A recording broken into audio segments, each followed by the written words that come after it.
know it's true. Nobody ever really quits.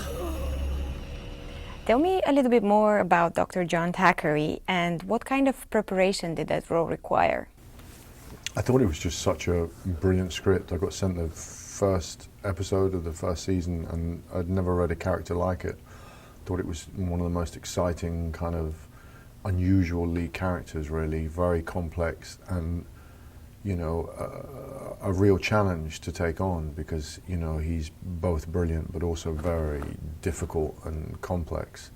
So I was really excited by that. And in terms of research, he's inspired by a real doctor, a doctor called William Halsted, who was working at the Johns Hopkins Hospital in New York at the turn of the century, considered one of the leading doctors of his time, and was consuming vast amounts of drugs while being brilliant, and that was kind of the inspiration for Thackeray.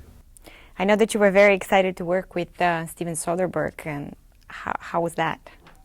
You know, I'm a big fan of his, and I've loved a lot of his work, and the fact that he was going to direct all 10 episodes was, you know, and you know, people have said to me, oh, what's it like doing television compared to film? It never felt any different with him because he's a film animal and he boarded it like a 10-hour movie, and you know, I just felt I was in great hands to do something like this with.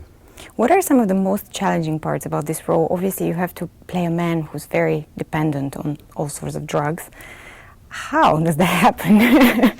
Well, in some ways that's one of the exciting things to take on, really, because it means that every scene there's always something going on. It's, you know, you've got the scene and then you've got, you know, where he is and he's sort of equilibrium, you know, he's very volatile. He's either taken a lot of drugs, needs drugs, you know, it just informs everything that I do, and it just makes it, you know, an exciting challenge to pull that off. Pay strict attention to what I say because I choose my words carefully. I planned and set in motion events to execute the perfect bank robbery. Everybody get down on the floor now! I want to take you a little bit back in time. Why did you decide to become an actor, and how has your career changed from the British stage to getting to Hollywood? I did a school play when I was about 13, and went to, I went to a very kind of average school. It was a comprehensive school in a small town, and I did this school play, and it was like a bolt of lightning. I thought, I want to do this, and I was lucky, and there was a little youth theatre in my hometown that did plays with kids, and I joined up and fell in love with it, and from then on wanted to do nothing else, and it kind of, you know, the passion grabbed me then. And I started in the theatre, and I'm actually just about to do open my first play in 14 years. When I started, it's all I wanted to do, and then the film and TV thing took off, and you know, it's just been a long while since I've done a play, but that was my way into becoming an actor, really.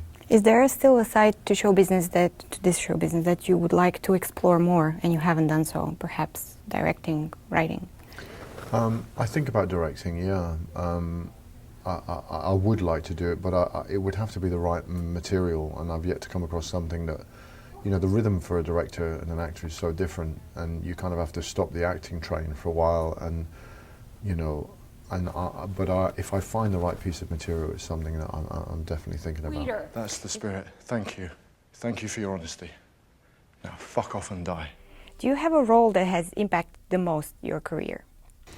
I mean, Closer was a big Yeah. thing for me, but that's because I did the original play as well. You know, I did the original production of the play at the National Theatre, playing the other part. So I saw that play come to life, really, and we were the first ones to perform it, and it was a very big hit in London. And then 7 years later, for Mike Nichols to call me and say, do you want to play the other part in the movie, was like a gift, because I loved the language and I loved the play. So that, you know, but, you know, every part I do is, you know, that's the, you know, they always say, well, what's your favourite part? It's the one I'm doing now, you know, always. You know, I think that's the beauty of being an actor, is that you're constantly changing and taking on new challenges. You've managed to keep your private life private. How did you accomplish that, and do you want your children to be actors? You know, it's just very simple. I just, you know, I don't go to places where, you know, I think there's going to be heat, or, you know, I think it's very possible, you know, I can still move about and go and sit in a quiet cafe or a quiet bar in the corner, and of course I get recognised because of the nature of what I do, but you know, I live as normal a life as I can, and you know, I don't take my family into environments and places where I think there's going to be heat and photographers. My eldest daughter actually is just doing a 2-term foundation course at the Royal Academy, so she is showing interest, and the Royal Academy is where I went. So it's a very sweet thing to think of her going off there with her backpack and doing the same thing I did a long time ago. That's so cool. Thank you very much.